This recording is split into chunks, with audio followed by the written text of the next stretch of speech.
on parle d'état de conscience modifié. Se voir séparément les uns des autres, par exemple, t'es Olivier, t'es différent de moi, ok. c'est un état de conscience modifié. Ok. Donc après, on va dire, ouais, je vais D'accord. prendre des acides, des trucs. Là, on est en pleine hallucination. Là, on est en plein acide. Maintenant, on est dans un trip total, quoi. D'accord. Bon, en permanence, on l'est, quoi. Non, parce que regarde, vous revenez à chaque fois. On veut en parler tout le temps. Pourquoi? Parce que on aime bien l'état de conscience modifié. Autrement, on le ferait pas. Ça, c'est le point le plus important. On se voit comme ça parce qu'on aime bien. Donc on se shoot, mais on aime bien. Mais on a voulu oublier, pas qu'on se shootait. D'abord, on l'aime bien. Deux, on revient dans nos états de conscience surmodifiés, c'est-à-dire par les cérémonies ou par ces réunions, parce qu'il y a quelque chose d'autre qui nous appelle. La conscience non modifiée nous appelle. D'accord. C'est vachement chouette de commencer comme ça, n'est-ce pas? Ouais, c'est pas mal. Donc, en définitive, quand on fait une expérience de conscience modifiée, Ouais. d'état de conscience modifié, Ouais. on revient à la conscience originelle. C'est une façon, mais bien sûr, c'est une façon. Et là, il y a plus de bien du mal. C'est une façon de faire quelque chose, quoi, de faire un peu de magie ou n'importe quoi sur un état de conscience qui est déjà modifié mais qui nous plaît plus. Un état de confiance, j'ai dit, ou de conscience? T'as dit C'est un peu conscience. pareil, de conscience, ouais. Mais ça nous fait comprendre tous les drogués, tous les alcoolos, et tout ce que tout le monde fait depuis le début à la fin des temps, dans toute l'humanité. Tout ce qu'on essaie tous de faire, c'est de retourner à une conscience non modifiée. C'est magnifique. Alors, ce qui est drôle, Regarde c'est ce qu'on que- sent quand on dit ça. C'est ça qui nous plaît, c'est pour ça que vous revenez. C'est pour ça que je suis là aussi. Parce que ce qui me plaît, c'est la conscience non modifiée. Et il n'y a absolument aucun problème avec toutes les expériences. Parce qu'elles partent tous de ce principe-là. Après, on va voir qu'est-ce qu'il faut écouter, qu'est-ce qu'il ne faut pas écouter. Ça, c'est un sujet très intéressant sur lequel on peut aller. Mais à la base, il n'y a pas de jugement pour ça. On comprend que tout ce qu'on fait, même dans les abus, dans les excès, etc., ils peuvent se comprendre aussi. Comme on a dit tout à l'heure, quand on comprend, on aime, on ne veut pas chercher à... On comprend juste le mécanisme. Moi, c'est ça qui m'anime depuis très très très longtemps, bien avant qu'il y ait eu cet éveil. Comprendre le mécanisme de la souffrance. Mais pourquoi est-ce que je suis dans tous mes étapes? Qu'est-ce qui se passe, quoi? C'est intéressant. mettre du sens. Mettre du sens, c'est ça. C'est quoi ce sens qui est là? Peut-être défaire ce sens-là, etc. Mais en tout cas, quand on retourne le truc et qu'on se dit qu'on est déjà dans des états de conscience tous tout à fait modifiés, ça veut dire qu'on sait à l'intérieur de nous on a un appel vers quelque chose de plus authentique, qu'on peut appeler l'amour, l'unité, la conscience non modifiée. La conscience non modifiée, c'est la conscience de l'amour.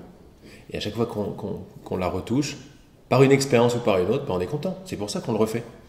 Alors, par exemple, les aborigènes, je pense qu'eux, ils sont pas en état de conscience modifié. Ils vivent. Je sais pas. Je suis pas aborigène. Certes.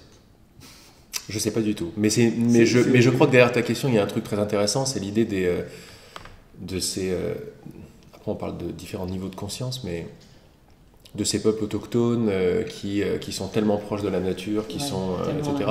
D'après moi, ils sont tellement en harmonie, qu'ils sont très harmonieux et qu'ils ne se prennent pas la tête. Ils ont quoi. eu la chance de ne pas être... Bon, avant que les Australiens arrivent, ils n'avaient jamais connu d'invasion comme tous les peuples d'Amérique centrale ou du Sud qui ont eu des conflits à régler. Ils ont été obligés d'aller, de sortir de certains États. Eux, ils ont eu cette chance-là. C'est possible, mais j'ai envie quand même de croire, j'en suis pas sûr, je ne mets pas ma main coupée, mais j'ai envie de croire que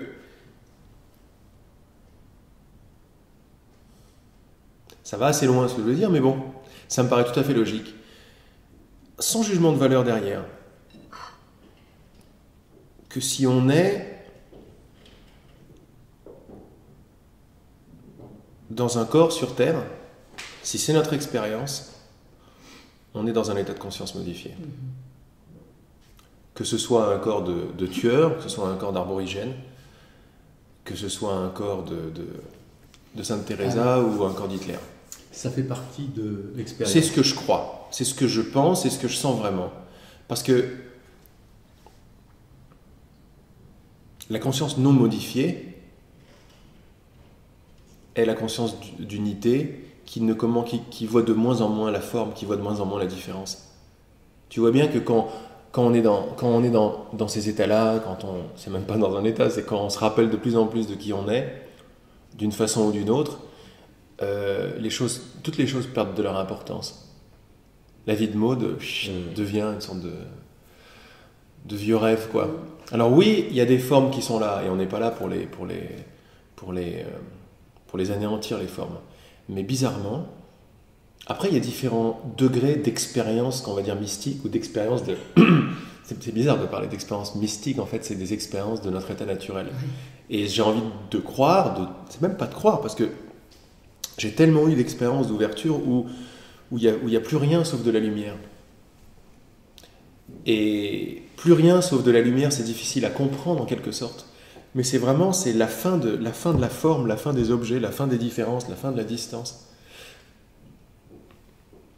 Mais retourner le truc, parce que nous, si on part du principe qu'on est quelqu'un et on cherche l'éveil, ça veut dire qu'on s'enferme dans un état de conscience modifié, celui d'être quelqu'un, dans un corps, dans la distance, dans un monde existant.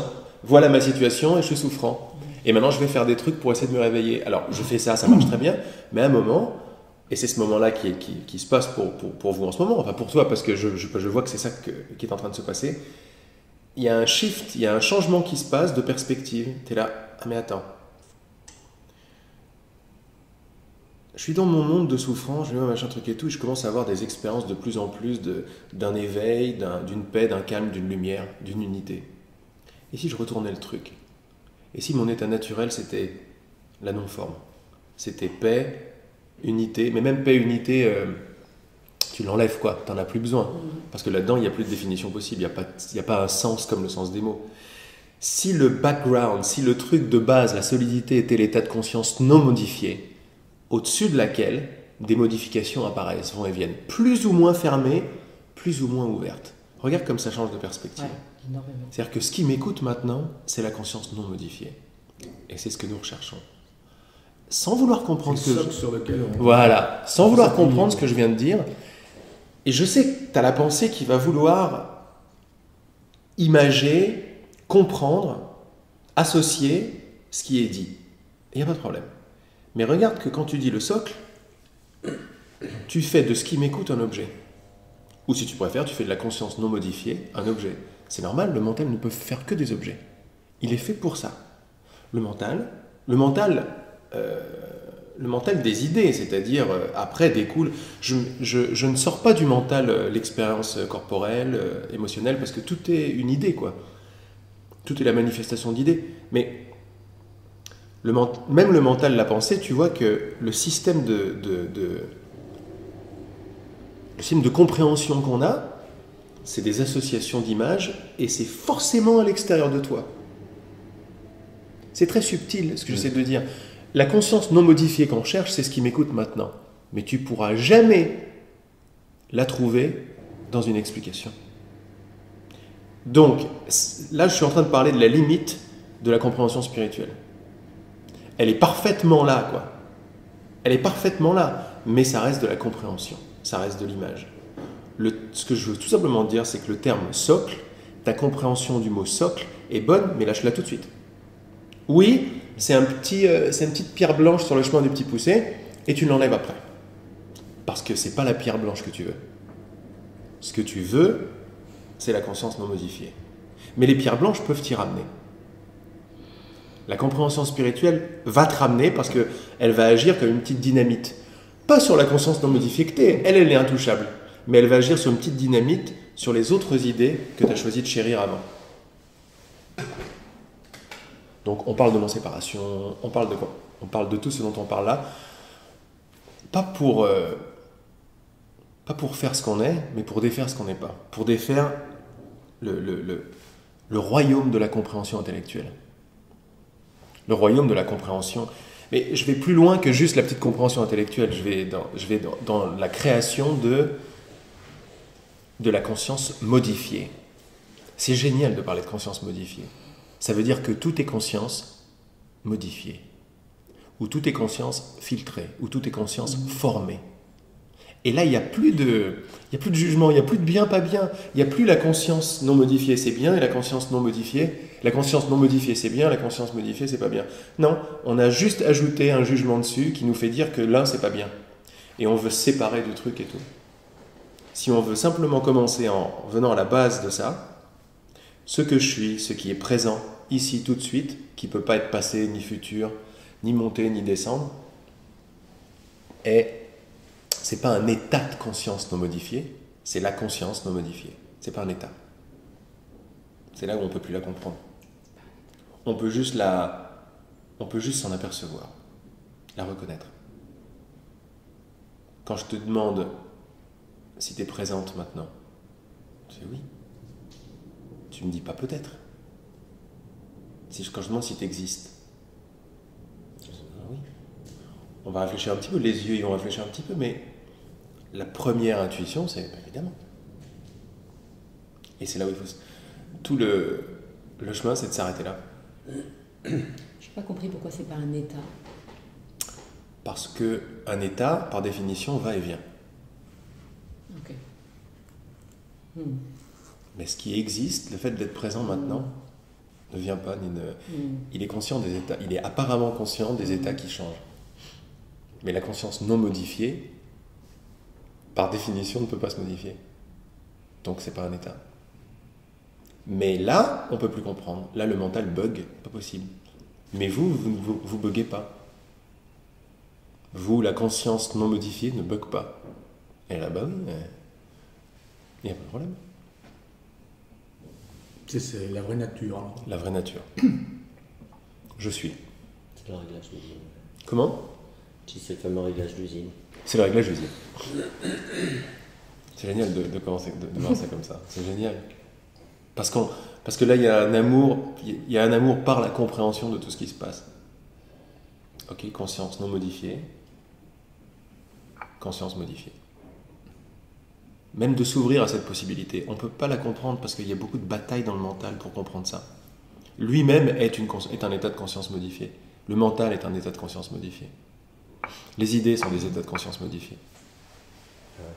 Il n'y a pas de mal avec. On va jouer avec. On joue avec. C'est ce qu'on fait là. Mais le langage est un état de conscience modifié. Tout est un état de conscience modifié. Finalement, tout. Tout. Parce que regarde qu'il n'y a rien qui puisse apparaître en dehors de ta conscience. Est-ce que tu es au courant de quelque chose en dehors de ta conscience ? Non, c'est pas possible. Ces petits rappels-là, ils sont énormes si tu les prends vraiment dans leur simplicité et dans leur profondeur aussi. Rien ne peut apparaître en dehors de ta perception.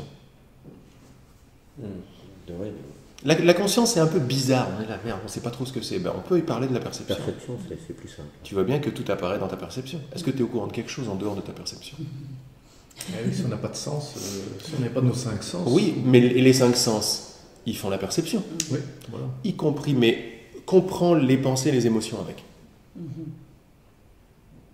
Tu vois bien que là, tu peux me parler de Tombouctou, par exemple. Ça existe dans ta perception. Oui. Il y a une pensée qui arrive, une image, quoi. Voilà, et puis tous les affects que je peux y mettre dessus. Absolument. Mon histoire. Vois que ton corps existe dans ta perception aussi. C'est ça l'erreur qu'on fait d'habitude. C'est qu'on se dit, bon, j'ai compris le truc, j'ai compris la conscience, etc. et tout, mais moi, je me prends pour ça. J'ai oublié d'inclure ça dans le champ de perception, le champ de conscience. Tu es consciente de ton corps, de ce qu'il est dans l'instant. On n'est pas toujours, c'est bizarre, hein, on n'est pas toujours conscient de notre corps. Il faut le regarder, il faut le ressentir, il faut y penser, il faut avoir une image. Ouais, c'est magnifique de voir ça. On peut se dire, c'est vrai que c'est pas solide. Je suis le corps, c'est pas solide. C'est l'expérience qu'on a bien voulu avoir. L'expérience première de la modification de la conscience. La conscience qui est tout, non modifiée, qui est tout, c'est-à-dire elle est, puis il y a apparemment une expérience de choses qui apparaissent. Ça, c'est le début de la modification de la conscience. De son état naturel, il commence à avoir des formes, des objets, des choses. Bon, très bien, il n'y a pas de problème là-dedans. Et ça, c'est un grand jeu cosmique auquel on joue maintenant. Mais quand dans cette idée de conscience déjà modifiée, il y a l'idée de « je suis le corps » qui arrive, là on modifie, mais à fond la conscience. Parce que là, elle passe de l'espace conscient, de l'espace sans forme, qui prend toutes les formes à l'intérieur de lui, a une petite partie. Je déclare que je suis une petite partie. Mon identification, c'est je suis, je sais que je suis, et après je dis je suis le corps. On a tendance à s'identifier à ses perceptions. À une Donc- seule partie de sa perception. Pas ses perceptions, parce que tu t'identifies pas à ça. À tort d'ailleurs. À tort, tu t'identifies pas au four. Oui, mais je le vois. J'entends, je touche, je pense, je ressens. Donc on a tendance à croire que c'est la vérité vraie, c'est tout. C'est par rapport à ces. En fait, quand on rentre un peu plus en subtilité dans ce qu'on est en train de dire, c'est-à-dire dans la conscience et dans l'être, c'est la conscience. N'en faites pas des termes spirituels, c'est pas spirituel, c'est juste je suis et je suis conscient. Au final, hein, c'est vraiment con quoi. Tu ne pourrais pas faire l'expérience de ça si tu ne l'étais pas. T'es obligé d'être tout. T'es obligé. C'est quoi comme marque? Tout. Si tu ne l'étais pas, tu ne pourrais pas faire l'expérience. Ça n'est pas possible. Or, si tu es la conscience non modifiée, et je te le dis, tu l'es. Autrement, tu ne pourrais pas m'écouter. Tu ne pourrais pas savoir que tu existes, par exemple. Est-ce qu'il y a une pensée qui sait ça? Est-ce qu'il y a une perception qui te confirme que tu existes? Non. Donc tu existes avant tout ça. Avant la compréhension mentale, avant la confirmation mentale, je sais que je suis. Oui, j'ai utilisé des mots. Mais vas-y, prouve-moi que tu existes. Comment est-ce que je sais que j'existe? C'est pas mental. C'est pas mental. C'est la base. C'est pas un je sais. Le problème, c'est que ça n'est pas un je sais que j'atteins ou que j'apprends ou que j'intègre. Je n'intègre pas je sais que je suis. Je sais que je suis, c'est le réglage d'usine. Je suis et je sais que je suis. Ça, c'est ce qu'on appelle la conscience, non modifiée, dans son état brut. Je sais que je suis. C'est magnifique de voir ça. Pourquoi? Parce que je sais que je suis, ne commence ni ne termine. Est-ce que vous voyez un début à je suis et je sais que je suis? À l'existence, tu m'as dit, bien sûr que j'existe. C'est à quelle couleur cette existence? Est-ce que ça a un sexe? C'est masculin, c'est féminin? Non, tu vois, il faut déjà un peu réfléchir. Alors que l'évidence, fais confiance à ton évidence. Tu veux chanter le mental, fais confiance à la première voix, la voix de l'intuition quand tu fais des trucs. Pareil là, l'évidence. L'existence n'a pas de couleur, ou le fait d'être présent, ça n'a pas de couleur. T'es présente, bah oui. Ça a quelle couleur ça? Ça n'a pas de couleur. Ça a un sexe? Pas du tout. Est-ce que ça commence quelque part? Non, c'est comme... A priori, non. Ouais. A priori, non. Mais quand tu dis a priori, non, donc ça ouvre l'esprit pour vérifier vraiment maintenant. Parce qu'a priori, c'est encore un petit délai. C'est une petite ruse, quand on y croit. Est-ce que ça commence quelque part? A priori, non, très bien. Donc, est-ce que ça commence quelque part? Je sais pas, je dirais que ça commence peut-être à la naissance. Quoi. Mais ça, tu vois que par rapport à tout de suite, tu es parti dans un monde un petit peu de pensée, là. Ouais. Mais tout de suite, quand tu m'as parlé, tu m'as même parlé de naissance quand tu m'as dit, bien sûr que j'existe. C'est ça qu'on veut. On veut passer de l'autre côté. On veut voir le truc incroyable. C'est incroyable pour la tête parce que tu ne peux pas y croire. Mais quand tu m'as dit je sais que j'existe, regarde comment tu te sens avec ça. Je sais que j'existe. Il n'y a pas d'idée de naissance là-dedans. Il n'y a pas d'idée d'Olivier, il n'y a pas d'idée de Laurent, il n'y a pas d'idée de Ça donne de Saint-Cloud. l'espace. Hmm? Je dis ça donne de l'espace, j'ai l'impression. Que... Ça donne de l'espace parce que ta vraie nature est spacieuse. Même ça, c'est pas tout à fait vrai. On va pouvoir le voir après. Mais c'est un pointeur très très proche, l'espace. D'ailleurs, il y a plein de traditions qui parlent de l'espace conscient, de l'espace. Mais c'est pas l'espace, c'est comme c'est pas. Regarde que quand on dit l'espace, c'est un concept. Tu vois, c'est une compréhension quand je dis l'espace. Et hop, c'est mort. Parce que je suis avant la compréhension. Reste avec ce truc. J'existe avant la compréhension. Tout ça, c'est des ressentis, mais c'est pas des ressentis. C'est une espèce de ressenti sur lequel il n'y aurait pas de mots, puisque les mots, ça vient après. Absolument. C'est juste un ressenti. C'est un ressenti, mais le problème, ça dépend après le sens qu'on met aux choses. Mais si tu mets à ressenti le sens de... Ah oui, si j'enferme ça dans... Tu vois, si c'est un ressenti machin, hop, Déjà, c'est plus ça. Donc ça n'est pas un ressenti. C'est j'existe avant le Big Bang et avant qu'on ait inventé Dieu. Avant Abraham, je suis.